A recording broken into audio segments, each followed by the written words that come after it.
Welcome to the Stronger Than Steel podcast with your host, Austin Davidson and John Keir, talking Steelers all the time. Now, here's Austin and John. Hello, everybody, and welcome back to the Stronger Than Steel podcast. I'm Austin Davidson, and with me is my co-host, John Keir. Hey, everybody. Today, we're going to be going over the Steelers' seasons. Obviously, a disappointing end to the season. We did this episode 71 last year. This is episode 67, and it's kind of disappointing that we had to go this far, do this early, but before we go into recapping the season, we're going to talk about some Steelers news. With Vic Fangio heading to the Broncos and having turned down an interview request from the Dolphins, all is pointing to Munchak staying with the Steelers. Do you have anything to say about that? It's huge for the Pittsburgh Steelers. I mean, we talked about Sean Sarrett being a capable replacement for him, but Munchak has brought so much to the Steelers over the last few years since he joined the team back in 2014. I think you'd agree with me that he's really helped stabilize the unit that had at one point been just a wreck for the Steelers. I mean, I said this before on the podcast, but you watch highlights from like the 2009 season, Ben Roethlisberger is just running for his life, and it really feels like that position group has been one of the best in football for the past 5 years, and I think he has had a huge part of that. And, all you have to do is look at the success of guys like B.J. Finney, Chris Hubbard, Alejandro Villanueva, guys that were, relatively unknown, guys that were undrafted free agents, and they've all become capable players.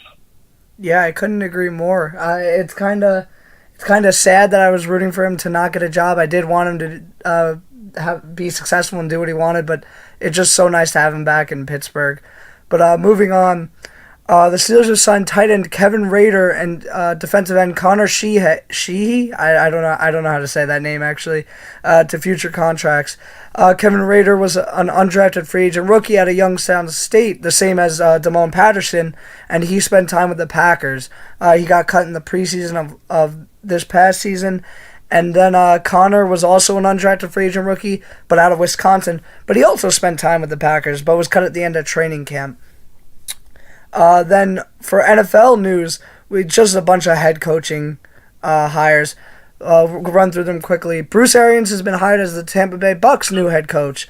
The NFL decided that the Bucs had to compensate the Cardinals for this, since the Cardinals had a 2019 option on Arians' contract before he retired. So the Cardinals get the Bucs' 2019 6th-round pick, and the Bucs will receive the Cardinals' 2019 7th-round pick. With Arians heading to Tampa Bay, he's going to be taking Byron Leftwich as his offensive coordinator from the Cardinals, who was serving as the interim offensive coordinator over there, and Todd Bowles as his defensive coordinator. Then the Browns have promoted offensive coordinator Freddie Kitchens to head coach, and have let Greg Williams go. Matt LaFleur, the Tennessee Titans offensive coordinator, has been named the new head coach of the Green Bay Packers. After moving on from Steve Wilkes, the Cardinals have hired USC's offensive coordinator Cliff Kingsbury as their new head coach. The Jets are finalizing a deal with Adam Gase to be their next head coach. That was just released about like an hour ago. So out of those, what is your favorite head coaching hire? Well, I think my favorite personally just has to be Bruce Arians going to Tampa Bay. I mean, Bruce Arians has been a really good coach in his time in the NFL. And it's weird, he's retired like 2 or 3 times. The first time, his quote-unquote retirement with the Pittsburgh Steelers, really just a firing that they masked as a retirement. And it's really after that where he had his best days as a coach. You remember he became the coach of the year, taking over for Chuck Pagano, who had leukemia in 2012, and then he was the coach of the Cardinals for 5 years. I am curious to see what this 1 year off did for Arians as far as his health goes going forward. And I'm curious to see what he does with Jameis Winston, because we know in this era of dink and dunk football, Bruce Arians has always been a guy to just, let it fly, throw it deep all the time. So I'm very interested to see how that'll go, and I'm excited for guys like Byron Leftwich and Todd Bowles. It's like we always talk about Pittsburgh West in Arizona, and now Arizona is heading back east to Tampa Bay. All the former coaches with Arians are going east. So I've had my eyes on that. And I also, when you're done, I want to ask you about Kingsbury. We can talk a little bit about him for a second, but the one that definitely caught my eye was Arians to Tampa Bay. I actually agree completely. I love that he got his staff. He got the guys that he wanted. Bringing Todd Bowles to Tampa Bay, where their defense has been terrible, and the Jets. One thing that's been good about them since Todd Bowles has gotten there is their defense. I think he might turn the Tampa Bay Buccaneers around, and I was very interested in the same thing you were. He said he was focusing on building this team around Jameis Winston. He wasn't getting another quarterback, which the Tampa Bay Buccaneers were looking like they were heading towards having to draft another quarterback sooner or later with Jameis, so it's going to be interesting. He's committing to him. But, on to Kingsbury. It was an interesting hire. The Jets had interviewed him the night before, and it was just right after USC said, we're blocking people from interviewing him. And Kingsbury was, from what I remember, was fired from Texas, and then was just USC's offensive coordinator for about 3 months or so. This was like a new development. What did you think of that? Yeah, Kingsbury was the head coach at Texas Tech when Patrick Mahomes was there. They weren't an overly successful team when he was the coach. He got fired. Was hired as the offensive coordinator at USC, like you said. I think he has not been there very long whatsoever. So this will be his third job in 4 months, and now he gets hired to be head coach. It's very bizarre given the lack of success he had at the college level, and now he's going to the NFL. I think it's a bizarre move, but then again, a lot about college football, Austin, has to do with recruiting, and recruiting is not something you really do in the NFL. Yeah, it's definitely a weird move, especially they moved on from Steve Wilkes. They gave Steve Wilkes 1 year with a rookie quarterback and inherited a bad team. They gave him 1 year, and they were willing to take a guy that got fired from his head coaching job and was an offensive coordinator at USC and decided to make him their head coach. I thought it was questionable. I didn't really know much about Cliff Kingsbury, but I started seeing reports that multiple teams were interested in him as a head coach, but we'll see how that pans out.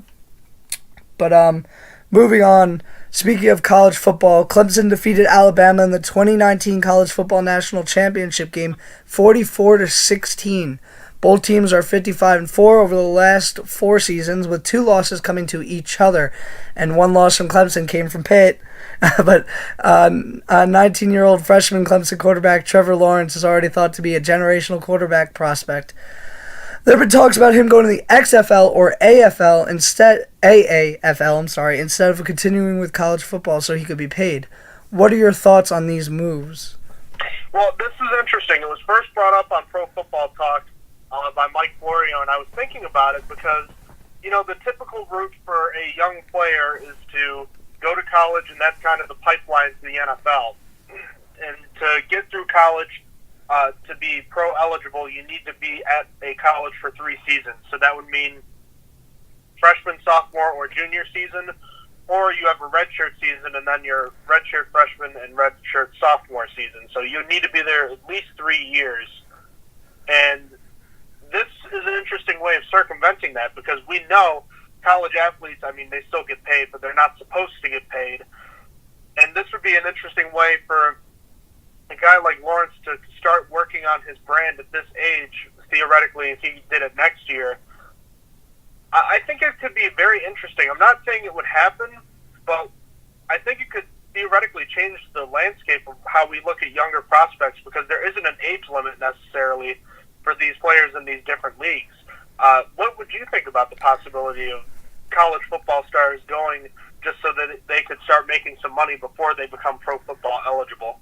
I think it would be good. I went from the beginning, about 5 years ago, or maybe basically ever since I got into football, my first thought was, why should college football players be paid? But I've slowly gotten away from that, and now I'm like, well, they should be paid. They're bringing a lot of revenue. People buy their jerseys with their name on it, and they don't see the money.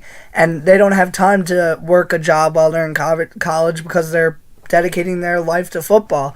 So I think for them to be able to go and find a way to make money while also being able to go to school at the same time, because they don't have to play for the school's program. They could just go to school and do the XFL possibly. I don't know how much the paycheck is going to be for one of those teams, but I do like the idea that they could go early and get paid for playing. Yeah, that's definitely something we should monitor. But I think it would. I think it might be a smart thing. The problem is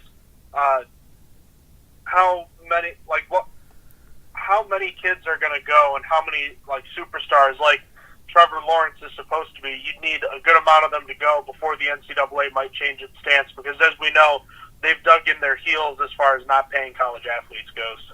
Yeah, you need someone big. You need someone big to go to the XFL or something that will shock the NCAA. It's not gonna have to be one. It's gonna have to be multiple, because like you said, they've hunkered down. But anyhow, now that we wrapped up the Steelers news and NFL news, let's get talking about the 2018 season. It's been a little while. It's January 10th when we're recording this. How are you feeling about the 2018 team now and what they have accomplished and didn't accomplish this season? Well, I still feel disgusted. I mean, on the surface, you look back and you say, yeah, a 9-6-1 record, a winning record. They won a good amount of games, but at the end of the day, they fell short of expectations, and you really just felt like this team was way too talented for what happened this season. You really just feel like it shouldn't have happened. I know there were talent deficiencies on the defensive side of the ball, but at the same time, you look at this team on the whole, and especially the games that they lost, and it really just makes you shake your head. I mean, they were due for regression after winning 13 games last year, but they dropped quite far, a little bit further than I'd expect, and they were still sitting at 7-2-1. I think it would be a little more understandable if the Steelers didn't blow the division in a playoff spot the way they did this season, losing 4 of their last 6, and the way that they lost some of those games, losing games in Oakland and in Denver to teams that weren't that good, and then blowing, as we know, the 16-point lead to the Chargers, losing a game in New Orleans that was very winnable several times. So just at the end of the day, it was a talented team, but you almost can't say they deserve better, because they put themselves in their own, they dug their grave. Yeah, I still wish they made the playoff. It's just a shame that they blew every game to the AFC West and tied the Browns game 1. They're a better team than this, than what they showed in this 2018 season. I mean, honestly, they looked good at times. It's just they didn't finish with a good enough record to make it to the playoffs, and it's deserving. They got kicked in the mouth, and they kind of deserved it. It's just they shot themselves in the foot like 5 times. So overall, I feel like the 2018 team was a great team. They're just a big disappointment. They didn't reach where they were. They fell 3.5 games behind where they were last season. Just really, really unfortunate. But how do you divvy up the blame from the collapse from 7-2-1 to not making the playoffs? Oh, it's tough, because you want to be able to point the finger at just a handful of people or just one person and say, okay, it's your fault that this happened. But the reality of the situation is everybody is at fault here. From the players to the coaches to even the general manager, Kevin Colbert. I guess I'll start with the coaches. There were times that Keith Butler and Mike Tomlin made some questionable decisions. Mike Tomlin, we already know his challenging record the last couple of years has been awful. His clock management has hurt this team time and time again in years past, and it certainly happened again this season. Keith Butler, struggles with coverage matchups. We've seen it all year. It felt like some of his game plans didn't make any sense, like against the Saints. He had, Cam Sutton blitzing off the edge at Drew Brees, blitzing in numbers against Drew Brees, and they were just getting sliced and diced, and he made the adjustments, but it's like you don't need to be a rocket scientist to realize it's not a good idea to do. And just as far as the defense itself goes, it goes beyond just the coach, Keith Butler. I was kind of defending him a few weeks ago, talking about how he's done just about everything he could, though, as far as the matchups go. No matter who he puts on certain players, he's going to get burned. Nobody could cover Jared Cook in that Raiders game, no matter who he put on him. So I guess at the end of the day, it comes down to what we talked about, at least on defense, all season long, and it's that the defense is not talented enough to make up for bad coaching, and the coaching is not good enough.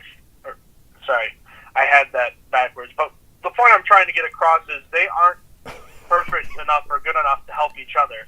They have deficiencies in coaching and in play on the defensive side of the ball, and they were just far too inconsistent. And even in games where they played well, we saw them fold at the end of the game, like against the Bengals the first time. They gave up less than 300 yards, but they gave up touchdown drives at the end of the first and second half. And then the offense played well, but there were still times I felt like they didn't score as many points as they could have. They struggled to play well when they had a lead. The few times they did have a lead late in games, and I just came away wanting more from the offense. But I also tried to tamper my expectations given the whole no Le'Veon Bell and the new offensive coordinator. But just, again, a lack of cohesion and just untimely mistakes. Yeah, I'm going to agree with you on your first point is that coaching staff definitely has a lot to blame. Like the slow starts to games where the offense just sputtered out and just wasn't ready.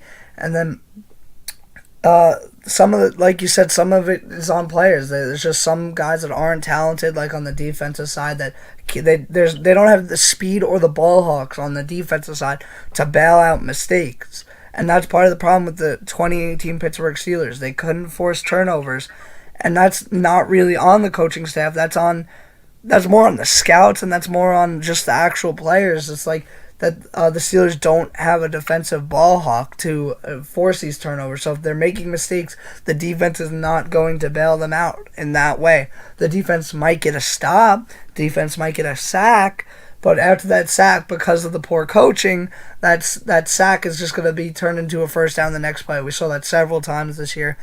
And then I'm going to go one further, and I'm going to say the referees this year were part of the reason, but I mean, it's a minor reason. The Steelers should be outplaying everything, but it's just hard to forget that the Steelers should have won that Chargers game, and they let the Chargers bounce back, but the Chargers were only able to bounce back because the refs just straight up helped them.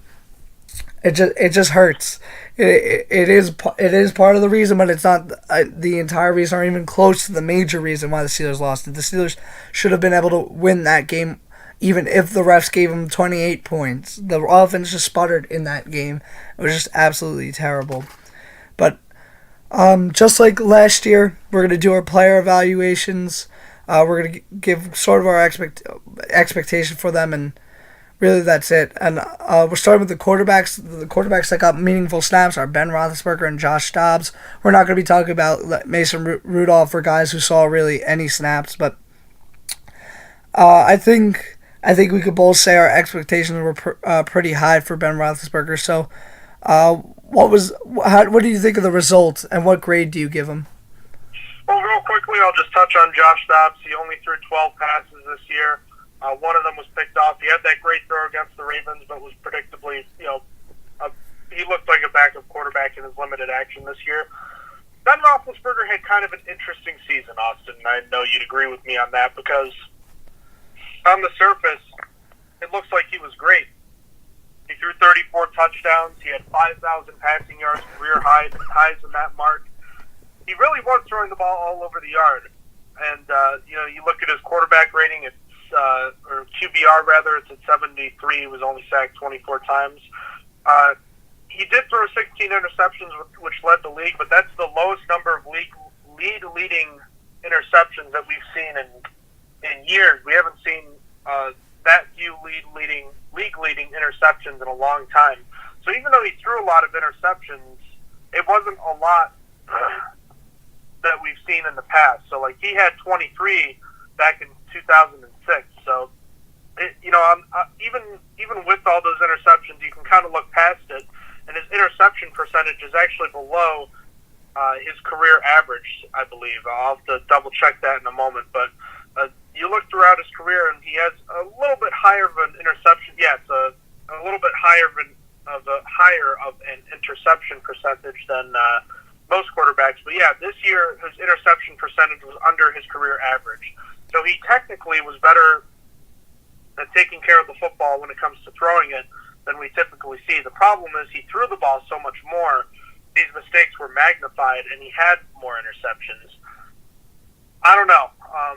Again, I was just getting at his numbers look good, but we know there were long stretches of times this year where he didn't play very good football. The opener against Cleveland was one of the worst games I've ever seen him play. He was awful against the Baltimore Ravens back in September. He wasn't good against the Bengals in the season finale either. There were just too many games where I felt like Roethlisberger was hurting the team with sloppy play, just passes that were not on the mark, or there were times where he did have good games that were derailed by a few mistakes. And the one game I can think mostly about is the Denver Broncos game. At the end of the day, I think a B- or B, I'll go with the B- is appropriate because he did lead the league in interceptions and red zone interceptions. The Steelers didn't miss the playoffs solely because of him. He did a lot of good things this year, but if he doesn't throw that interception against the Broncos or the Steelers in the playoffs, if he isn't at least partially responsible for 5 of the 6 turnovers against the Browns, do they make the playoffs? You can boil it down to a lot of things, but I think at the end of the day, he could have been better. Yeah, I'm basically going to echo what you were saying, is that there were games where Roethlisberger just straight up didn't look good, and he came out of the gate for this season actually looking terrible with those 5 total turnovers, but he finished the year not too bad. He finished with his lowest interception percentage in 4 years and throwing the most touchdowns and yards of his entire career, becoming only the 7th quarterback to throw for over 5,000 yards. I will say, though, a lot of his stats were from him being asked to throw so much this year. I mean, he had the most attempts in his career this year. And like you said, he led the league in red zone interceptions. I mean, I would have been able to look past the interceptions if there weren't so many in the red zone because, like I said, this is still the lowest interception percentage he's had in 4 years, and that's including the season, like the 2015 season where everyone considered it, amazing. But regardless, I'm going to give him a B for his performance this year. I mean, I didn't really factor Josh Dobbs into this equation because he only got a few snaps. I mean, he did have that nice 21-yard completion of Juju after Ben got the wind knocked out of him. I mean, he just didn't do enough. I mean, and then he looked bad in the Raiders game, but it just wasn't really enough for me to factor into the grade. So I'm giving it a B, mostly based on Roethlisberger. But moving on to running backs, we got James Conner, Stephen Ridley, Jalen Samuels, and Roosevelt Nix. Excluding Le'Veon Bell, I don't think there were really any expectations for the rest of this unit. We're hoping for good things from James Conner. But did we really expect a lot from this unit? No, I don't know. It's tough because I think you and me both thought that Bell was going to show up at one point, right? Yeah, I thought Bell was going to show up. So the fact that he didn't, we didn't really have expectations for okay, what's going to happen if Bell doesn't show up this year? And it's wow, he's not showing up this year. So it's we'll just keep rolling with what we got. It's funny because Conner had that great game against the Browns, but fumbled late, and then he had a slow next few weeks. And then really the 6-game winning streak, I really felt like was a great display of how good James Conner can be. We saw a very dominant running game, and then once he got hurt and that losing streak started, it kind of went away for him. And he came back in the final game against the Bengals, but we didn't really see a whole lot of the ground game once he got injured. Sans one great game from Jalen Samuels. I think they have a good group in place here. I still want to see them add another running back just because, again, James Conner has an injury history, and even though he had a great season, a Pro Bowl season, 12 touchdowns, just under 1,000 yards, he did get injured again. I liked what I saw from everybody. I want a little more fine-tuned improvements, like holding onto the ball, being a little bit better in pass protection, and just I don't like the fact that they disappeared so much in certain games. There were some games that were very prevalent and other games where they were just non-existent. I know that's not exactly their fault, but still, I want a little more consistency. So I'll give them a B+, just because I didn't have much in the way of expectations, but I want a little more rounded play from them. For me, Jalen Samuels is a nice little surprise to this group after I hated that pick. I went over how much I hated that pick several times and how Jalen Samuels wasn't going to make the roster, and I was completely wrong. But he looks like he could be a nice pass-catching back, a compliment for a while to James Conner, like Jalen Richard is in Oakland. Then for Ridley wasn't asked to do much, but he was a major disappointment and could be considered the reason the Steelers lost 2 games this year. It will, excuse me, I'm sorry. It will ultimately have him not make the final 53 next year if he even makes it into training camp. Now for the real meat and potatoes in James Conner, I feel like with my expectations, he really impressed me. I didn't think he'd be a good pass blocker or pass catcher like Bell. He was actually pretty solid at both. Towards the end, his hands started getting shaky in pass catching situations, but I still consider him a good pass catcher. Then as a runner, he was exactly as we expected. He was better than Bell. He ripped off more 20-yard runs, got way more touchdowns in less games played, and was more effective in terms of yards per carry. I'm going to give this unit an A- because in general, this unit still has a fumbling problem, all of them as a whole. Really, I think the only one that hasn't fumbled is Jalen Samuels. But still, I was pretty happy. And I mean, James Conner is the starting running back for the Pro Bowl for the AFC side. So I feel like I'm pretty happy with that. So I'm going to give them an A-. Next up is the wide receivers. We got Antonio Brown, Juju Smith-Schuster, Ryan Switzer, James Washington, Eli Rogers, Justin Hunter, and Darius Hayward-Bay. And I think we both had high expectations. That Juju had his rookie season where he broke out. Antonio Brown is Antonio Brown. The addition of Ryan Switzer was just extra. James Washington was a receiver I really liked. I thought wouldn't be there for the Steelers in the second round and fell to them.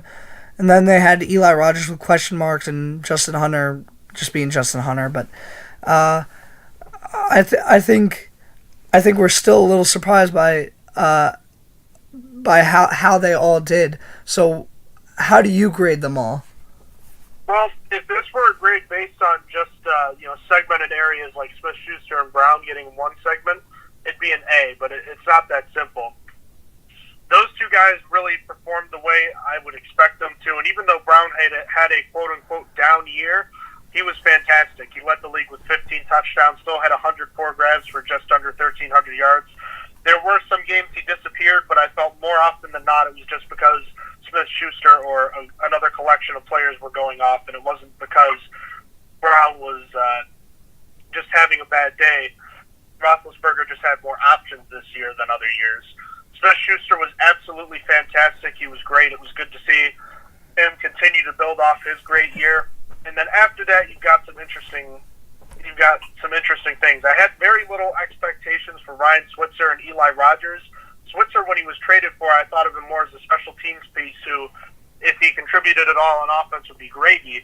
And he had a good job. He did a good job this year. He caught 36 passes, didn't have a high average, but he's not supposed to be a high average per catch kind of guy, and still caught one touchdown. Eli Rogers was very similar. He was coming off the injury and didn't play until very late in the season, but he played well when he was asked to. James Washington was kind of a disappointment, and I didn't have very high expectations for him just because of the fact that the ball had to be spread out to so many different players. And on top of that, I didn't think he was going to be playing badly or anything, but I didn't expect him to catch 50 passes. But he only caught 16 this year, and he caught his one touchdown in week 2. And it really felt like for most of the season, up until I think it was the Patriots game and the Bengals game, he didn't really show himself that well. Now he has plenty of time to turn it around, but I just didn't feel like this was that great of a year for him. And the Steelers really were missing a number 3 receiver because although Ryan Switzer is a great slot receiver, he's not a do-it-all number 3 receiver like James Washington could have been this year. So I did feel like that position was lacking a little bit. Justin Hunter, as we know, is just not the answer at all anyways. What he caught 3 passes this year. Oh, yeah, that's right. I forgot Ben Roethlisberger got his season ended with that horrible pass. But I don't know. It's interesting because certain aspects of the group performed really well, and other aspects it didn't. At the end of the day, though, the top 2 guys are the most important, and they reached my expectations and exceeded them. So I'll give them an A-. For me, I'm going to start from the bottom up. DHB and Justin Hunter did exactly what I thought they would do. Hunter didn't do much of anything before getting hurt, and DHB is mostly a key special teams piece. I will say it does seem like DHB is slowing down mentally, though. After being a great ace for a while, we saw a few special teams blunders from him this year, which was new to us, but it is what it is. Now for Ryan Switzer, he did a little more than I expected. I didn't really think he was going to be used much on offense, but he found himself a small role being used as a halfback in certain situations, and I was honestly happy with his production. I'll take 36 catches for 253 yards. Just wish he was a little better on kick returns because his punt returning was solid. Eli Rogers also actually did solid in his return. He only got 12 catches because he came back so late, but he was still really solid in the few games he played. Then James Washington was a bit of a disappointment. We sort of got spoiled last year with a second-round receiver and Juju breaking out and being a great addition. I think that hurts Washington a lot more, who really had a somewhat normal year for a second-round rookie wide receiver. He just didn't start good, and after the Broncos game was really his turnaround. He started getting big catches following it, and but still only 16 catches on the year isn't spectacular, but I have confidence in him going forward. I think he's going to be a better wide receiver next year. Now to Juju. For a guy that was supposed to have a sophomore slump, he really did well. I had high expectations for him. I think I predicted 75 catches on a season preview episode, and the man's got 111. He outperformed my already high expectations. It is a shame what happened in the Saints game, but still he had done so much this season. I was very happy with his production. As for Antonio Brown, I feel like he had a really good season as well, even though people claim it to be a slow season. Sure, he didn't get the crazy amount of yards, but he still had more catches than he had last year. And more yards than he had 2 years ago. And then something no one else is talking about is the fumbles. He fumbled 0 times this year, and he fumbled 4 times on less touches last year. It's really just really a big difference. If you're turning over the ball 4 times in a year to 0, that's a great improvement. Regardless, all these stats are coming with him mostly seeing double coverage too. I didn't even mention how he led the league in receiving touchdowns by 2 with 15. He had a great year, and no one can tell me different. I don't believe in this being a slow year or a bad year. As a whole, I liked what I saw from his receivers this year, and I'm going to give them an A because it's not very often a team has 2,000-yard receivers, and it made it hard for me to give them less than an A, even if the production behind those two was marginal. But moving on to tight ends, the same exact 3 as last year: Vance McDonald, Jesse James, and Xavier Grimble. I don't think expectations were very high with this unit, considering Jesse James and Xavier Grimble had never been known to put up huge numbers. He had only seen flashes of Vance McDonald's ability in the past, but he had been injured so much in his short career with the Steelers. But I think we were hopeful, but not exactly expecting a lot from these guys. So, what was your result and grade? Well, we really knew what Jesse James and Xavier Grimble had done before, like you said. James was a solid number 2 tight end. Shows up, gets the job done. Never really was flashy, and he had a couple big games early on in the year, but kind of faded as a receiver. Really felt like the tight ends weren't getting targeted as much later on. Xavier Grimble had that horrible fumble against the Denver Broncos. He didn't do much this year. Vance McDonald was really the key here, and we saw him show flashes last season of what he could do. But this year we finally saw what he could do when healthy, and he caught a career high 50 passes for over 600 yards and 4 touchdowns, including that ferocious stiff arm on Chris Conte back on Monday Night Football. McDonald really showed himself to be a special tight end, and even though he might not be the most dynamic target in the league, he showed that he could be right up there. He's still a very solid blocker, and we just see how physical he can be. I wish he didn't disappear at times, but I think that might have more to do with the game plan than actually him getting open. But I don't know. I still thought it was a very solid year from these guys, especially considering I didn't necessarily have high expectations given the injury history with McDonald. But as far as the Grimble fumble really, really hurt, but I thought overall this unit was solid, so I'll stick with a B for them. For me, Grimble only had 6 catches this year, which is actually more than last year. However, that fumble the Broncos game really hurt him because he already saw limited snaps. But, that fumble resulting in a touchback was a killer. For Jesse James, he started the season fire, coming in with clutch catches and big days. A big day at Kansas City with 138 receiving yards and a touchdown. But as the season progressed, he sort of disappeared, not having a catch in 3 games past the halfway point, including the final 2, which is a disappointment. But a lot had to do with playing time at the end. In the 3 games without a catch, he was only targeted once in one of those games, so it's not all on him. He actually finished as the second most efficient receiver on the team, averaging 14.1 yards per catch, only behind Xavier Grimble's 14.3. Now for Vance, I thought Vance had a terrific season. He definitely has a fumbling problem, which was key in the first Ravens game, but finishing with 50 catches for 610 yards and 4 touchdowns is not bad at all. It was good seeing him healthy for an entire season. I mean, technically he was out game 1, but for most of the season, as he really thrived, and he may be one of my favorite players to watch with the ball in his hands because of the way he tries to run people over. I'm going to give this unit a B+. I was pretty happy with them because they're all pretty solid at run blocking, and I think Vance's 50 catches was pretty great, in my opinion. So, moving on to the offensive tackles, we got Marcus Gilbert, Alejandro Villanueva, Matt Filer, and Chukwuma Okorafor. We got 2 guys that are established starters, the guys that have been there for a while. For them, I think the expectations were high, and that's basically what we expect with Steelers linemen these days under Mike Munchak. The backups are a different story. Filer had barely played at all in his NFL career going into this year, and Okorafor was a rookie 3rd-round pick who was supposed to have a redshirt season as he hadn't played much football. He was supposed to be a developmental guy with the athletic traits that once was molded would be a solid player, but he wasn't supposed to be ready his first season. So what is your result and grade for these guys? Well, let's start with the starters on the left side. Villanueva, I think you can't say enough about what kind of a terrific season he had. I really think this was his finest work we've ever seen from him. Pass blocking and run blocking, he was just dominant all year long, and just another feather in the cap for Mike Munchak as far as the season he had. I thought he was very good. Marcus Gilbert, just another disappointing season. The last 2 years, he's missed more games than he's played.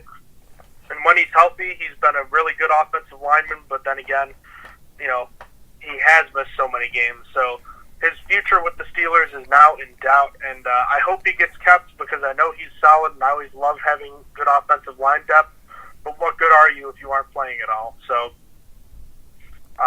we'll see about that. But as impressive as Villanueva was this year, Gilbert was equally disappointing. Matt Filer, who I didn't have much in the way of expectations for, had a very solid season. He gave up a few sacks, and he was definitely the weakest link on the offensive line this year. But that being said, I still felt like he was solid in his first career action as a starter at right tackle, especially given that he's a natural guard and not a tackle. I think he really performed well. And Chukwuma Okorafor, he had the one start against the Denver Broncos, looked overmatched at times against Von Miller, but then again, who wouldn't? But I like the way he looked this year, and I'm wondering if his development gets kind of fast-tracked, and that could lead to Marcus Gilbert getting pushed out of the door. At the end of the day, these tackles did a solid job, but Marcus Gilbert keeps this from being an A, so I'll give them a B+ just because Gilbert had a really disappointing season. For me, I don't think we expected Filer to be starting most of the games this year, but here we are with an injury to Gerald Hawkins early on in camp, and Marcus Gilbert suffering that injury really early on. It was almost like a phantom injury after week 5. It was Filer being asked to step into the starting role, and I think he did really solid. This is the power of Mike Munchak, taking guys off the street and making them quality starters with the next man up mentality. I will say that Gilbert was pretty good in his few starts, but that's basically expected. He was a full-time starter. But going forward, it looks like Filer is going to be the better option, as Gilbert has missed so many games due to injury, and they say the best ability is availability. And Filer's also relatively inexpensive compared to Gilbert's paycheck. As for Big Al, I thought he had his best season to date this year. He played like one of the league's best tackles going into the Saints game. He was going into the Saints game, he was allowing a pressure once every 35 snaps. That's absolutely insane and fantastic for him. As for Chukwuma Okorafor, I thought he did solid coming in as an extra lineman. As with all lineman Munchak coaches, I think he will develop nicely, and he has the physical gifts already there. So overall, I'm going to give this unit A+ based on my expectations. They basically exceeded it because Matt Filer stepped up and just was the suitable starter. But yeah, moving on to the interior line, we're going to go the guards with David DeCastro, Ramon Foster, and B.J. Finney. David DeCastro was a multiple All-Pro, and Foster, although not as good, has been an established starter on this team for almost a decade. Expectations were high, and B.J. Finney was thought of as a guy who could step in and perform at any time given the chance. So what was your resulting grade for these guys? I was very happy with the play of the guards this year. They stayed pretty healthy. I think DeCastro and Foster both missed just one game. In fact, I think Foster might have actually played every game. So that meant Finney actually didn't play a whole lot, but I felt like he played well when he was in there. Foster and DeCastro both had fantastic seasons. DeCastro did not give up a sack, and he had, I think, just 3 penalties. I still think it's a travesty he didn't make the All-Pro team, but he has been the Steelers' best offensive lineman for the past few years. And Foster, in what could be his last year with the Steelers, I thought he had one of his best. It really felt like the Steelers were using their guards on the move a lot this year, and it seems like they're running better with the football when they're using those guys on the move. I was really impressed with how they were performing, and I thought this would be kind of the year Foster would start to slip up, but no, he had a great season, and I think they both did very well, and Finney in limited action played well too, so I'll give the guards an A. You may forget, but David DeCastro broke his hand earlier in the season and missed a couple games, and there were almost no noticeable difference when he was gone. Next year is B.J. Finney's year to finally have a starting job. I'm sure there will be a little bit of competition for that job, with likely another guard being brought in, with Foster likely leaving. But really, this should be Finney's job.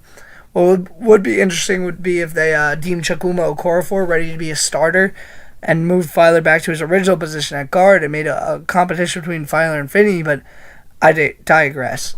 Point about Finney is he's ready to be the Steelers' starting guard. He has showed it for a couple years now, and he is ready. Then David DeCastro might have been the biggest AP snub this year. The man didn't allow a single sack and played with a fractured hand for a game because he didn't realize it was broken. That's toughness. He should have at least been second team All-Pro. I'm still not happy about it.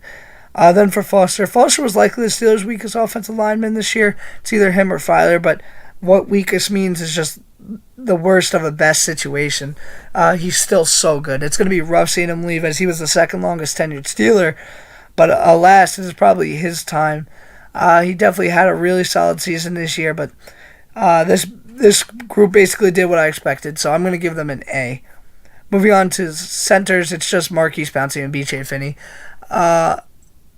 Pouncey is heading for a possible shot at the Hall of Fame, so the expectations were high coming into this game. A lot of people always thought Pouncey was good. I know you in the past have said he was overrated, but is now actually starting to hit his groove of not being overrated. I don't think B.J. Finney got to play center this year. I don't think Marquise Pouncey ever came out, but I might be wrong on that. But what are your resulting grades? I think Pouncey, if he did come out this year, was only in a game where it was decided, I think like the Panthers game.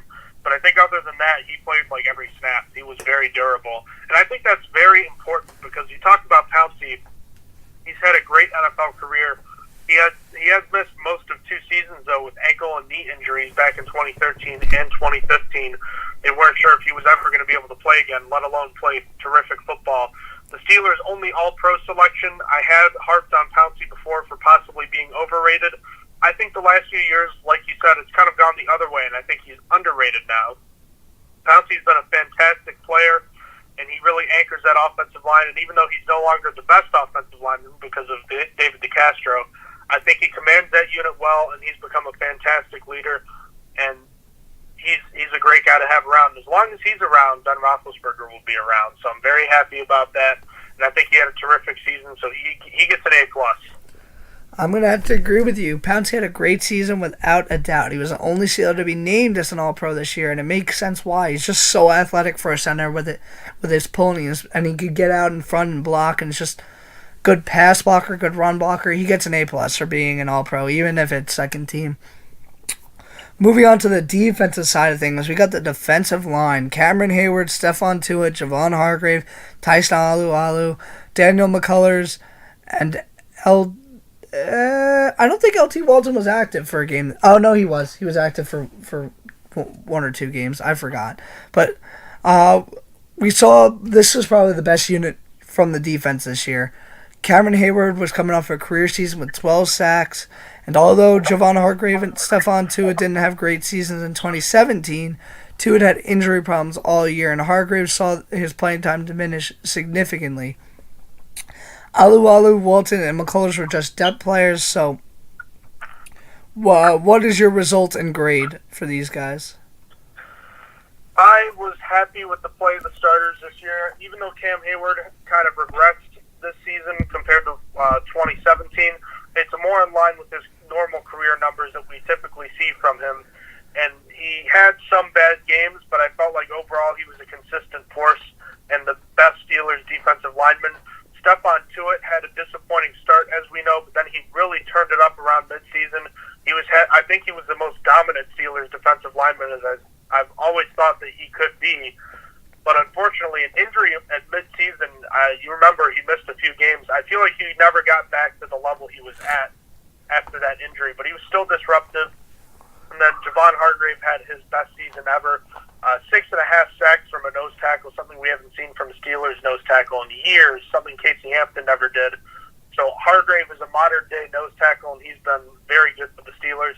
The only thing I will say about this unit is I feel like they weren't always great against the run and got out of their gaps sometimes, causing them to get burned. Specifically, I'm remembering against Denver. But on the whole, just a great body of work from this unit, and they are definitely the best position group on the defense. So I'll give them an A- for their work this year. You already said, but Tuitt's year definitely didn't start great. I was ready to cut him this offseason in Week 5, and then he turned it on, finishing with pretty high numbers, including 4 pass defense, which was the highest of his career. He was playing at a high level from Week 5 onward, and now all is well for me with him. For Javon Hargrave, he's outperformed my expectations by a lot this season. After last season where the coaches struggled to get him on the field, even though he was great when he was out there, he earned more playing time this season and finished with 49 tackles, 6.5 sacks, and 6 tackles for a loss. This is a great season for him, and for a nose tackle, pretty good for him. But as for Hayward, my expectations were high, and there was just a stretch where I felt like he wasn't producing. Like, the pressure wasn't even there. It was week 6, 8, and 9, which were technically consecutive games because week 7 was the bye, but they played 3 straight games against divisional opponents, and through those 3 games, he had 1 combined tackle and 2 quarterback hits. That's not what I want out of the supposed elite guy on the line, but it was just not enough production, especially in big games like that. But he did finish the season strong with the pressure and stats both being there. So overall, I'm gonna give this unit a B+. So it's pretty solid from them. They came out pretty good. But moving on to edge or outside linebacker, we got T.J. Watt, Bud Dupree, Anthony Chickillo, and Ola Adeni for 1 game. So the expectations were like medium to high for the starters. Dupree had never more than 6.5 sacks in a season, so his expectations weren't exactly the highest. Watt, on the other hand, was expected to have a season similar to his rookie campaign where he had 7.5 sacks, perhaps a bit better. Chickillo has always just been a rotational guy with special teams abilities, and Ola Adeni looked amazing in preseason, but we didn't know if he was ever going to play after being placed on IR right after the final preseason game. So, he did get to play 1 game, but 1 game was all he got. So, what are your resulting grades for these guys? I'll start from the bottom up. Adeni, as you mentioned, that 1 game, he had I think he had a pressure in like 3 rushing attempts as a pass rusher. I think it was the Chargers game, but he looked fine. But I think this will be a big year for him, and I'm looking forward to seeing that. But he doesn't really factor in here because he missed most of the season. Chickillo, I have low expectations for him. He had a few sacks, a couple important ones, including a big one against the Tampa Bay Buccaneers. I wasn't overly impressed with him, but he was a solid special teams player, so I guess he met my expectations there. it's weird because with Bud Dupree, my expectations were low because last year I called him the most disappointing player on the team, and TJ Watt is my favorite personal player. And I thought Watt had a fantastic season, the best season by an outside linebacker for the Steelers since James Harrison or Lamar Woodley back in 2010, 2011. So it had been a long time. But Watt's 13 sacks came differently throughout the course of the year. Early on, you remember he had kind of a Jekyll and Hyde routine where he'd have a 3-sack game against the Falcons or the Browns, and then the other weeks in between he'd have 0 sacks and like 2 tackles. So he had a very hot and cold performance, but as the year went on, he developed and he got better and better at what he was doing, and he became a dynamic player. The only thing I can't think of him doing well is being a consistent edge rusher as far as every play, but I mean, very few guys are like that. J.J. Watt, his brother, is one of the few players who can do that. He's good at just about everything he does, and I thought he outperformed even my high expectations for him. Bud Dupree was a little below mine, so I think it's going to average out and it's going to become a B for me. After all is said and done, I think Dupree had a solid season. I wasn't expecting much. He really didn't end the season great, but overall, I was happy with his stat line and how he performed based on what I had hoped. He basically performed just above what I expected him to do. So for him, it was better for me. For TJ Watt, I was a little impressed, but not entirely. I felt like he was inconsistent with both his pressure and stats in the beginning, but towards the end, he really locked it down and had a good season. For Chickalo, I'll probably say he got one of the most quality sacks of his career this year against Tampa, but still he was mostly a rotational player. Then for Ola, it was really unfortunate. We only got to see one game from him, but he looked really solid forcing pressure in that game. I have high hopes for him going into next year, but usually how that works is he's going to get cut because I had high hopes for DeMarcus Ayers. I had high hopes for Damone Patterson. I had high hopes for Matthew Thomas, and now I have high hopes for Ola Adeni. All guys that had really like undrafted free agent, just guys, and they all got cut. So I wouldn't be surprised if Ola Adeni just ended up getting cut. Anyway, I would give this unit a B- based on my expectations. Watt was really good, but that was really it. Dupree was just what I expected, so B- for me. Going on to inside linebackers. John Bostic, Vince Williams, Tyler Matakevich, L.J. Fort, and Matthew Thomas speak of the devil. We thought when Bostic was signed that he was going to be the every down linebacker, and Vince Williams would be the thumper, running downs linebacker next to him. Matakevich and Fort were special teams guys coming into the season, and I mean, in emergency, they could play defense as Tyler Matakevich was given the starting job to lose going into preseason, but Thomas was just a high-potential guy that had hopes of becoming an X-factor on the defense later in the season. So given those expectations, what was your grade for them? Well, again, I'll start from the bottom up. Matthew Thomas, I had expectations that were probably a little unrealistic. I wanted him to be the guy playing starting at middle linebacker at the end of the season, but obviously we know that never happened. He kind of hit a wall and then started becoming inactive before being cut, and now has signed with the Baltimore Ravens after not being offered a futures contract from the Steelers. So it's a disappointing end to what was a promising start. Matakevich was a solid special teams player and had a couple nice plays on defense this year. L.J. Fort was a solid special teams player as well and showed some nice things playing on the defensive side for the first time really that we've ever seen. He had a few plays against the Jaguars in the playoff game last year, but I felt like we saw some good things from him in some packages. He still struggles against the run, but that's expected. Vince Williams kind of regressed this season. I think we saw that without Ryan Shazier, he's just another guy. When he was asked to cover a lot more this year, like Shazier did previously, it takes Vince Williams away from doing what he does best, which is rush the passer. And that's something we saw John Bostic do a little bit. He was involved a lot early on in the defense, and I thought he was the defense's best player through the first month of the season. But he really faded down the stretches.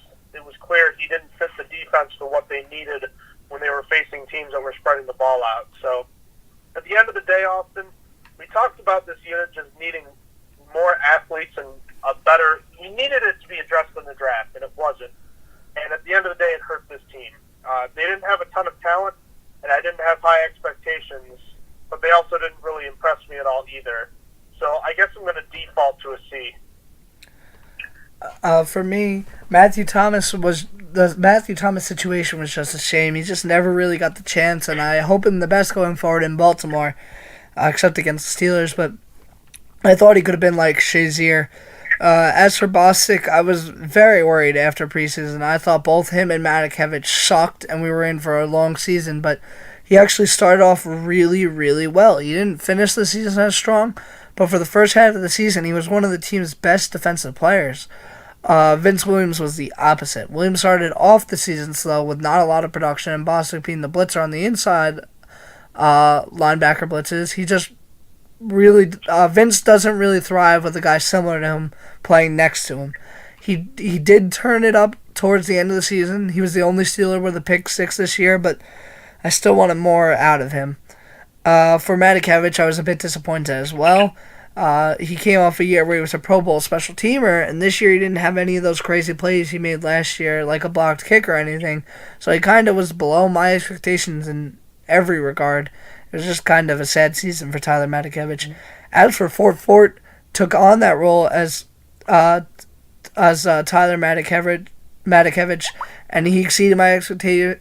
Oh wow, I can't speak. Fort exceeded my expectations. He actually played really great in most of the games he played as both a defensive player and a special teamer. Despite only starting 2 games this year and playing in 15, he finished with 48 tackles, with 38 of them being solo, which is insane. And that's without mentioning his blocked kicks. I thought he was a really good player, and I hope the Steelers hold on to him. So for grade, I'm gonna give them a C+. I feel like the amount they disappointed me. The amount they disappointed me and is equal to the amount they exceeded my expectations, so I give them an equal grade, C+.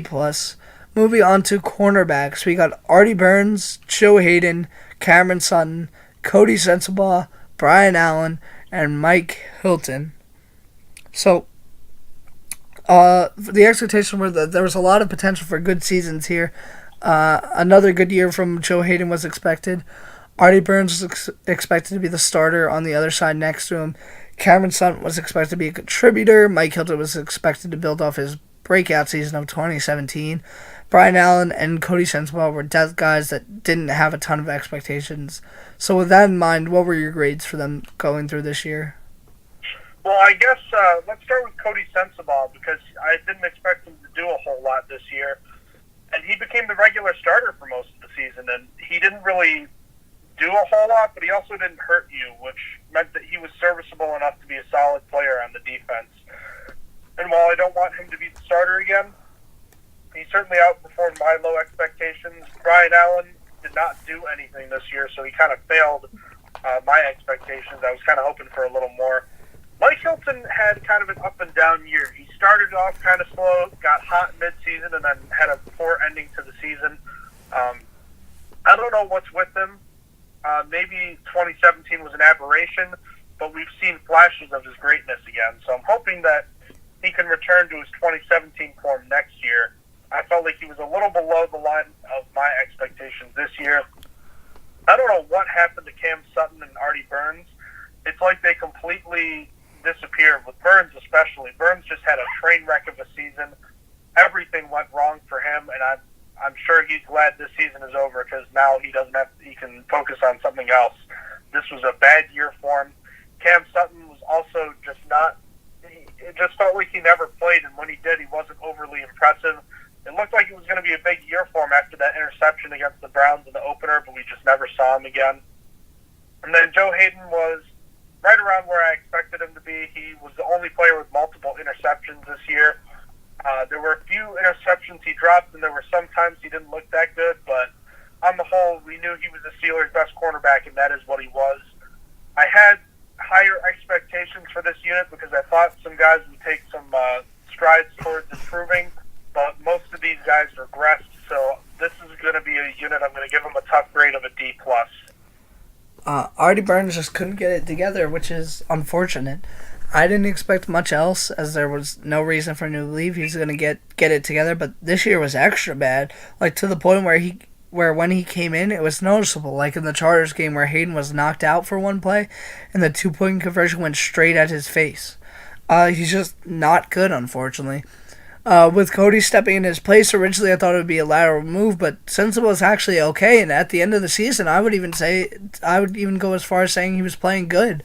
Don't get me wrong, all of these guys have negative ball skills, but he finished the season as the 5th best cornerback in terms of snaps per catch allowed, with 17 snaps per catch given up, which you really wouldn't have expected. When I saw Cody Sensible at the bottom of that, I was like, well, dang. It's just not something I expected, but when I went back and thought about it, I couldn't really remember many passes being given up by Cody Sensible. He was also big in the ending of the Week 17 game, so I don't know if he should be kept going forward, but he sure made him case for himself at the end of the season. Cameron Sutton was a bit of a disappointment in my opinion. I expected if Artie wasn't good for this year for Cameron Sutton to get playing time, but he just never did. As for Mike, I'm actually going to say I'm a little disappointed as well. He didn't really have the explosive plays like last year, and I was expecting a little something more. Don't get me wrong, he's still great at breaking out passes and run stopping for a corner, but no, I just expected a little bit more from him. For Joe Hayden, he did about what I expected, and maybe more with the interception on Tom Brady. Overall, I'm going to give this unit a B-. They all have stone hands, and it hurts their grade, but I honestly was okay with this unit at the end, based on my expectations, at least. But moving on, we are going to safety. This is going to be an interesting one. We got Morgan Burnett, Sean Davis, Terrell Edmonds, Nat Burr, Jordan Dangerfield, and Marcus Allen. Burr, Dangerfield, and Allen were expected to be special teams contributors only. Burnett and Davis were expected to be the full-time starters who played most of the snaps, and Edmonds was going to be worked into the defense more and more as time went on. At least that was the plan. It's not exactly how it went, but that was the plan and expectation. So, given those expectations, what is your grade? Well, yeah, like you said, we certainly expected Terrell Edmonds to get worked in, but like you said, that's not how it worked out. Most of these guys, I actually didn't have any expectations for whatsoever. I said at the beginning of the season, I thought Marcus Allen, Jordan Dangerfield, Matt Burre were all just special teams guys, and that's what they all really turned out to be. Sean Davis, I didn't think he was going to have a great season because this was his 3rd position in as many years, and he predictably struggled at times this year at free safety.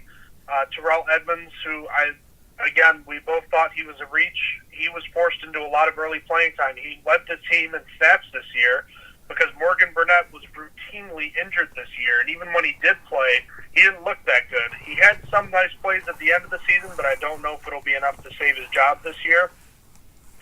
But overall, with Burnett, he vastly disappointed me, and I'm not going to blame Austin because I believe that he knew what he was looking at when he saw Morgan Burnett throughout the years with the Packers. He was excited about that signing, about what he could do, and I believe it because I have seen good things from him. But the problem is he was just hurt way too much, and it forced Terrell Edmonds into a lot of early playing time, and he really struggled early on. He did come on late very well, so I am excited to see what Edmonds can do going forward, and he exceeded my expectations, but Burnett fell far short, and Sean Davis met my expectations. The special teams contributors were what I thought they were. So Burnett's disappointment was a little more in one way as opposed to Edmonds. And Edmonds impresses. Oh my goodness, that's a horrible way of explaining it. But essentially, what I'm trying to say is Terrell Edmonds impressed me, but not as much as Morgan Burnett disappointed me. So at the end of the day, it's going to swing things in the wrong direction. So I'll give this group a C for their grade based on my expectations for them this year. For me, I'm going to start with Burr. Burr, in the short time he was around, was not the special teams ace I wanted him to be. So I was already disappointed with that coming in before he got hurt. Allen and Dangerfield did what I expected, so I don't really have much to say there. But wow, was Morgan Burnett a disappointment. Between being hurt and just not playing good, it was just not a good season for him, and he should not be returning next year. It was such a huge disappointment to me because I had loved the signing, but looking back, you just wish the Steelers forked over the extra few millions to get the Honey Badger. Like, it could have been the difference between making the playoffs and not. But for Terrell Edmonds, In his first few games, he was exactly what I expected. Terrible. It wasn't his fault exactly. He wasn't supposed to be the starter so soon. It was just forced out there because of the Morgan Burnett injuries. But as the season went on, he got better and actually exceeded my very, very low expectations. As for Sean Davis, he was exactly as I thought he would be. Average. He had really bad games. He had really good games. He was average. I'll give this unit a C, and it's pushing a C minus because there was a lot of disappointment from here. But yeah, so that leaves us with one more position group for actual players, and that is the specialists. We're gonna go with Chris Boswell, Jordan Berry, Cameron Canaday, and Matt McCrane as a late addition. The expectation were that Boswell was coming off of a Pro Bowl season, and we were expecting to be automatic as he had been for several seasons, it had seemed. We're not expecting a lot from Barry and openly questioned the decision to keep him over Matt Weil. And then there was no expectations for Canada. He's a long snapper. I don't think he was going to long snap real good this year. That's what we envisioned. But what are your grades after those expectations? Well, I'm just going to come right out and say that they get a C minus. Jordan Berry actually saves this grade because he was pretty much just about league average as far as punters go. From my 2 cents, I know the directional kicking was big for him, which lowers his average and his net average. But I felt like he did a pretty solid job. He started the year slow, but I felt like he was serviceable as a punter this year. Chris Boswell was awful. We know that this was the worst season a kicker has had for the Steelers in years, and he was the worst kicker in the NFL this year, period. He managed to retain his job, even though he probably should have been cut, which is a shame because he has done so much for this team in the past, but this was just an awful, awful year for him, and one that he will hopefully soon forget as we move on to 2019. But obviously when you go from a Pro Bowl level, top kicker in the AFC to the worst in the league, that's quite a precipitous fall. So right there, that's grounds for a failing grade. But I said Jordan Berry helped it, and Cameron Canaday didn't help matters by getting multiple holding penalties this year. That you shouldn't see that. And Matt McCrane was solid in his one start. I didn't have much as far as expectations go, but I'm actually going to lower the grade to a D plus just because even though Berry was solid, Boswell's precipitous fall hurts this grade so much. So I'll give them a D plus. I'm going to start with the one and only good and basically echo what you said. Jordan Berry technically outperformed my expectations because I expected him to be bad.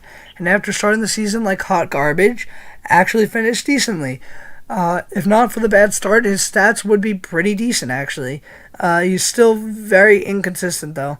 Now for all the bad. Canada had multiple holding calls this year. I never want to hear a long snapper's number called ever. And Boswell, well, what can you call the season besides an atomic failure for him, from first to worst, just like that? After signing a big extension, too, which just makes it that much better. McCrane had no expectations coming in, and he hit 3 field goals in the final game, which Boswell hadn't done all season. So I guess that saves this grade a little bit, but they get a D plus still, and it's mostly because of all the points left on the field due to Boswell. Boswell really hurts the grade when he's the one scoring points. D plus for me. So we're going to wrap up with the coaches here for the grades. We got Mike Tomlin, Randy Fichtner, Keith Butler, Danny Smith, and the assistant coaches if you find one that you want to mention. Tomlin was expected to lead his team to another good season that saw a postseason appearance.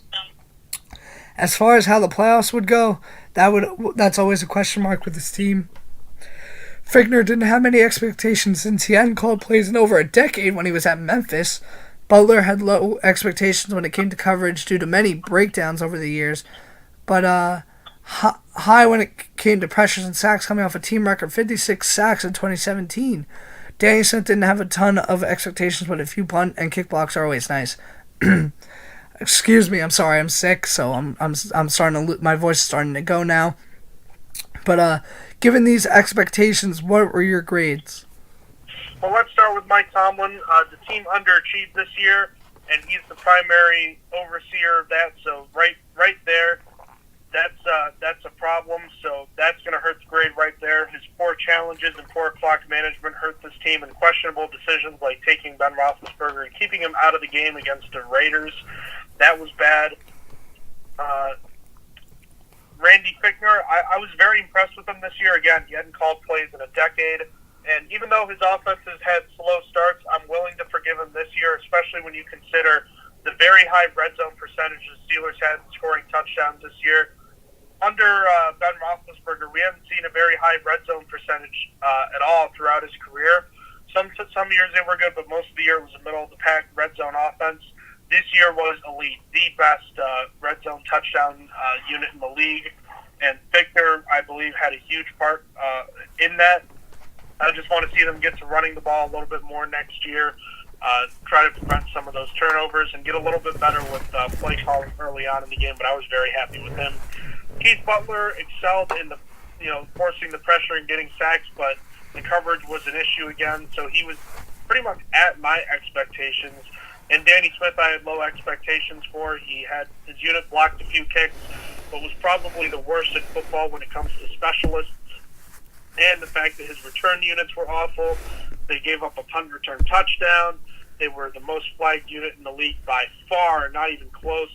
So he failed, and because of that, the Butler meeting expectations, Randy Fichtner exceeding them, and then Tomlin and Smith falling below the standard. I'm going to give the coaches a collective C- grade.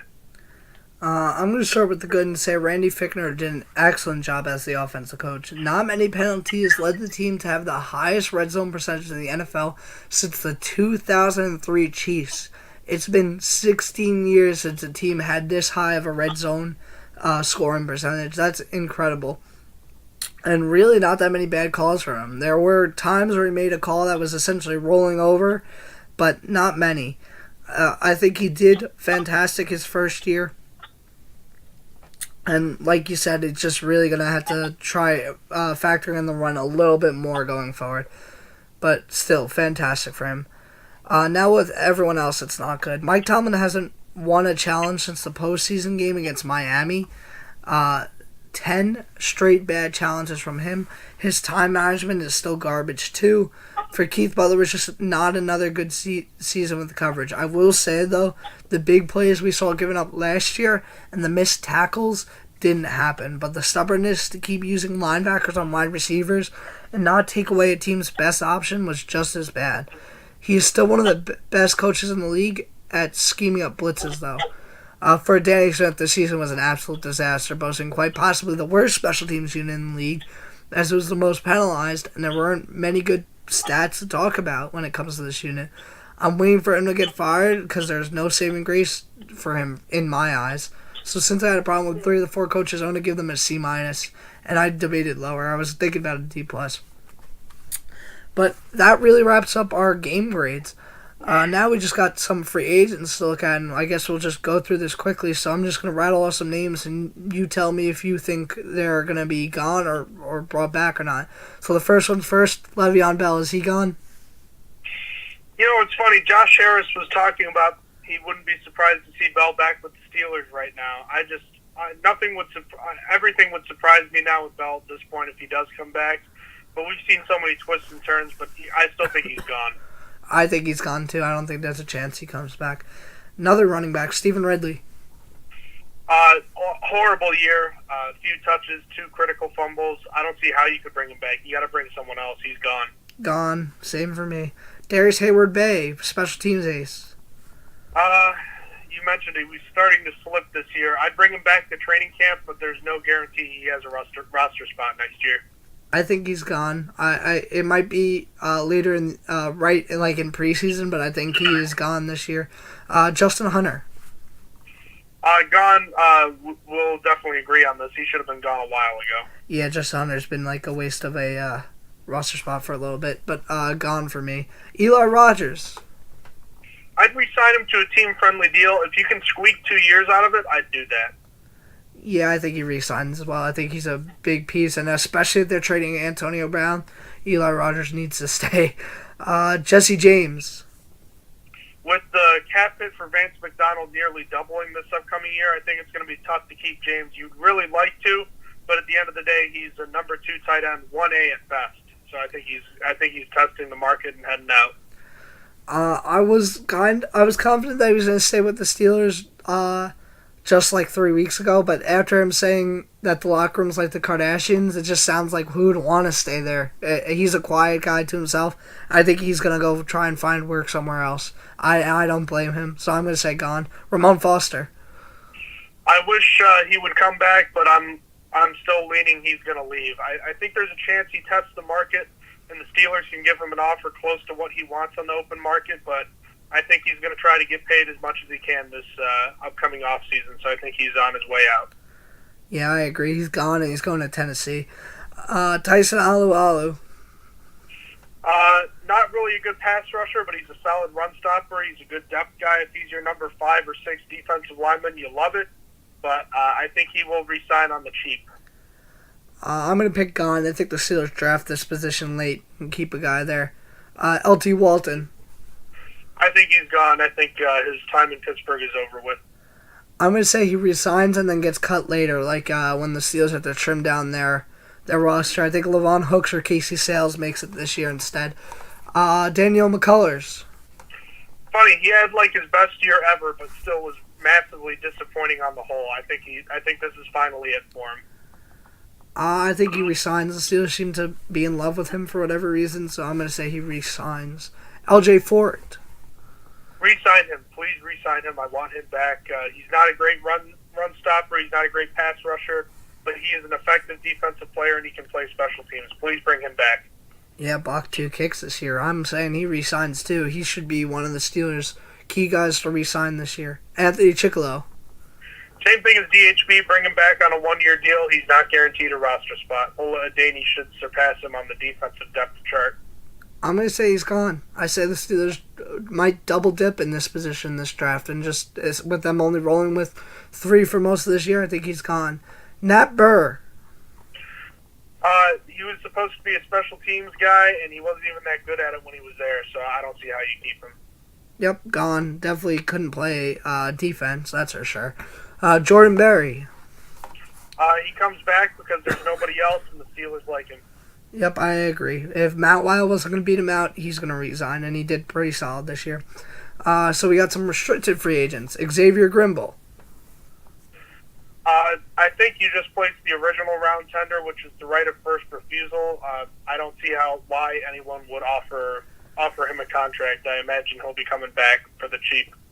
Yeah, I think he just comes back. I mean, it's not even guaranteed he has a roster spot, but I think he has an original round tender as well. BJ Finney, what do you think?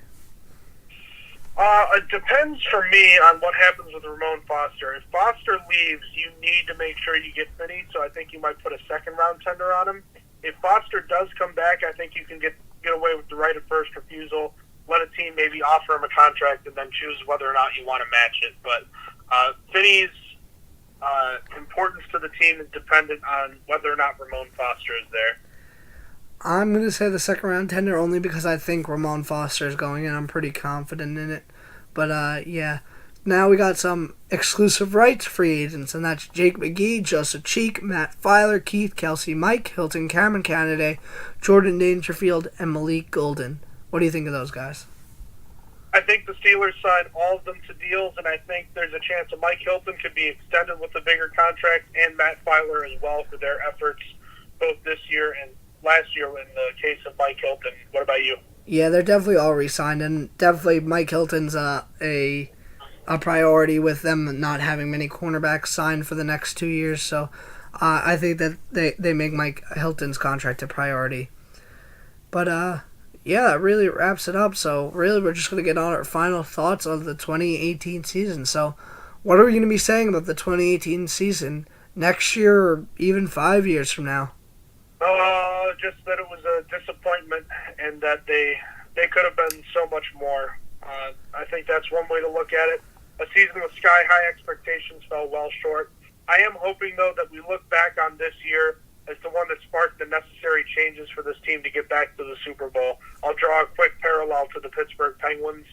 They had one season under Coach Mike Johnston where they made the playoffs as the last team in, but you could tell they weren't going anywhere. The next season, they ended up firing their coach. They hired Mike Sullivan, their current coach, and they turned things around. And they won 2 straight championships following that change at coach and a bunch of various other things. So I'm hoping maybe this season is where you kind of say things kind of started turning around for them as they made it back to the Super Bowl in the future. So I think that's the only good way you can look at this season. But overall, just not a good year on its own. No, it's definitely garbage. Just hot, steamy garbage. But what was this team's signature moment and basically good moment and defining moment, like the bad moment? The signature moment, I think it has to be Joe Hayden's interception against the New England Patriots. That was a huge win, and although it ended up not amounting to playoffs, I thought Hayden, that was one of the biggest defensive plays of the year, and finally being able to slay the Dragon and the Patriots, that was a huge play. And the defining moment, just when you think about this team, I think about losing to the Raiders, and I think about Chris Boswell slipping on the final kick to tie the game and losing in Oakland in that fashion. That was a horrible moment, and that perfectly describes how this season went. For me, the good was the first win against the Bengals, where there was no sacks given up, and when the Bengals were considered strong and the Steelers started slow.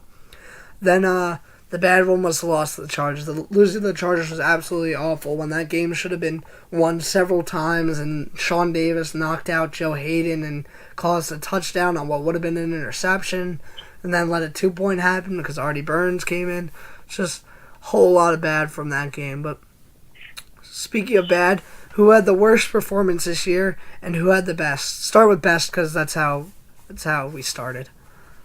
All right. For the best, I'm going to go with T.J. Watt just because of the way he improved from season start to finish. James Conner's a runner-up for me. I just really felt like Watt was a wrecking ball the second half of this season, and he seems like he might already be the defense's best player.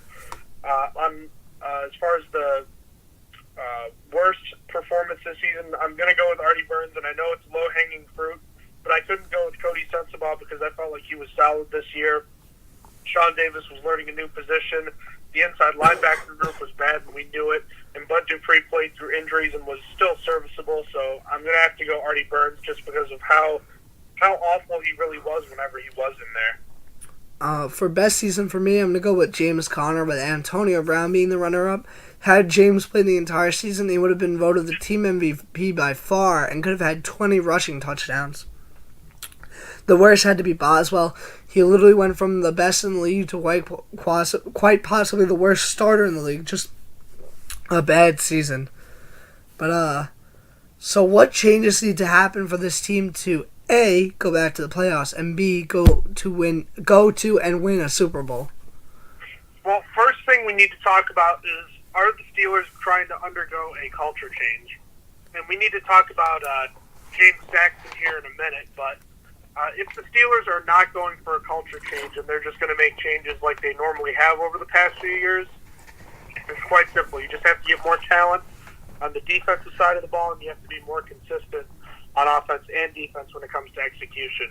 But I think if you're going through a culture change, which it seems like the Steelers are doing with the firing of Joey Porter and James Saxon, I think it is quite possible that a culture change would mean you need to not only just get rid of those guys, but you need to fire Keith Butler, maybe Danny Smith, and you need a big amount of roster turnover too. That means more than just the third of the roster that tolls every year when you bring in new special teams guys and backups. You need to probably trade away Antonio Brown if you want a true culture change. You need to get rid of Le'Veon Bell, obviously. And you need to rebuild your team through players that are to try to promote that team culture while at the same time adding talent to that defense. It's tough because you talk about a window as long as Ben Roethlisberger is there, but this isn't really something you can fix in 1 year. At least on defense, you could theoretically, but you need to be able to sign probably 2 big free agents and draft 2 starters right away. I mean, I can think of 4 holes right now in this defense. You need an edge rusher opposite Watt. You need at least 1 inside linebacker and maybe 2 cornerbacks/safeties. So you're talking about 4 starters right there. I think you should expect 1 starter from this draft. If you're lucky, you get 2, which means you need another 1 to 2 in free agency too, right? Yeah, you definitely need 2 more in free agency. So just at the end of the day, they're going to need to do something that they haven't typically done, and they need to do some work in free agency as well. Whether or not they do remains to be seen, but if they're serious about a culture change and trying to get back to the Super Bowl, I think they're going to need to do it. And I think that would also entail trading Antonio Brown. As far as the offense goes, commit to running the ball a little bit better. Another season of James Conner, just continue to fortify the weapons that we've seen on offense. But again, this is still question marks about the defense. It's going to require more changes with personnel, and I hope ultimately some of the coaching staff too. But at the end of the day, we'll talk about this when you're done with what you need to say. But they have made a couple changes so far in the coaching staff. Yep. So, as for what needs to change, for the first time in what feels like forever, the Steelers have cap space. They need to be active day one of free agency and get someone big on defense. There's no excuse not to this year. If Quan Alexander or C.J. Mosley are there, go get one of them. Then they could do what they normally do and get some last-minute value guys, but there needs to be at least one big signing. And that's one step. They also going to need to fire Danny Smith, Keith Butler, the guy in charge of telling Tomlin when to challenge, whoever that may be, and the middle linebacker coach. Then in the draft, they're going to have to not be stupid and pick 3 offensive players in their first 4 picks, as our offense is already basically complete, but they need to address wherever they didn't in free agency. I mean, if they trade AB, they're going to have to use one of their high picks on receivers, so I guess that they can use a high pick on that, but that's only if they trade AB. But I think they need to keep AB for at least one more year to make a Super Bowl run. I don't think they make a Super Bowl run, but can make the playoffs by keeping Keith Butler. Keith Butler is serviceable, but he's not going to take them to Super Bowl with the problems that he has. So that's what I think. But there was one coach I forgot to mention the Steelers news. James Saxon got fired. You mentioned it. He's the running backs coach. Almost didn't make sense, didn't it? It seemed like a position where the guy bred Adrian Peterson. He bred Le'Veon Bell. He bred James Conner, and made Jalen Samuels have over 120-yard rushing game. Just seemed like an odd firing. Yeah, if you're looking for just performance-based, the Steelers' firing of 2 assistant coaches this year doesn't make a whole lot of sense. I've always believed that an offensive line is a bigger key to success bigger reason for the success of a running back than what the running back has done. But you can't argue with the track record that Saxon has had. I don't know. Maybe there was time for a change, and at the end of the day, we don't truly know why a move like this was made with a relatively unknown position coach. Certainly bizarre, but I'm not losing my hair over it. But at the same time, I'll be kind of frustrated if we never find out what the real reason was for, right? Yeah, it'd be frustrating, especially when he's just got such a good track record. I'm sure a team's going to pick him up. We need to find... I'll be curious to see, because the other thing to consider, too, is if the Steelers are going to make any more changes, they'd probably do it by the end of this week, right? Yeah, I mean, all the coaches have already started being picked up. Like, you already have all the head coaches' places being filled. You have some offensive coordinators being filled, like the Vikings have just retained Stefanski. Like, the Steelers need to, need to start moving here. I have a feeling they're going to end up keeping Keith Butler like you were afraid of earlier. Yep, there's just not that much. I mean, there's still 2 guys that I could say would definitely be an improvement over Keith Butler, and that's Steve Wilkes and Vance Joseph. I think that they could work as a defensive coordinator, but after that, it's just like Craig Williams seems like a lateral move to me, and he's got a bad history when you want to do a culture change. He's not a guy that I'd want to bring in for a team trying to do a culture change. Yeah, sometimes the grass isn't always greener, you know? Yeah. But, I mean, what are you going to do? Yeah, there's really not much to do. But anyhow, that really wraps it up. Do you have anything else to say? Anything else to mention? Final notes? No, just, again, this season it can't be anything less than a cataclysmic failure to be 7-2-1 and then miss the playoffs. Yeah, it was very disappointing. I guess it be like that sometimes, Chief. But really, just you gotta hope for better next year. Gotta use this talent and actually perform. That's it. They gotta perform. They gotta not give up those leads late in games. They need to kill a team that's worse than them. They need to win games against teams that are way worse than them, like the Raiders. But let me ask you something. Didn't it seem like, at least in the Mike Tomlin press conference, it seems like his behavior lately, it almost seems like Art Rooney kind of lit a fire under him, where the seat, the burner just got turned on, and he just kind of realized, wow, I'm in a little trouble here. yeah, it does seem like that. It seems like he's working towards actually fixing stuff and going through this culture change, because maybe he realizes this season he might be on the hot seat. I mean, if the Steelers don't make the playoffs for 2 seasons in a row, he's fired. I don't care. I think they gotta let him go, because what's the point? But regardless, yeah, it definitely seems like the Rooney's like, yeah, you're on the hot seat. So I guess at the very least that's good, because it looks like he's now more open to change. But it really should never have taken this for that to happen. Really shouldn't have. But this wraps up Season 3, Episode 67 of the Stronger Than Steel podcast. Thank you all for joining us. The links for all our social media pages will be in the description below. And everybody, have a good night. Have a good night. You have been listening to Stronger Than Steel podcast. Thank you for joining us today, and don't forget to check out our website listed in the description below.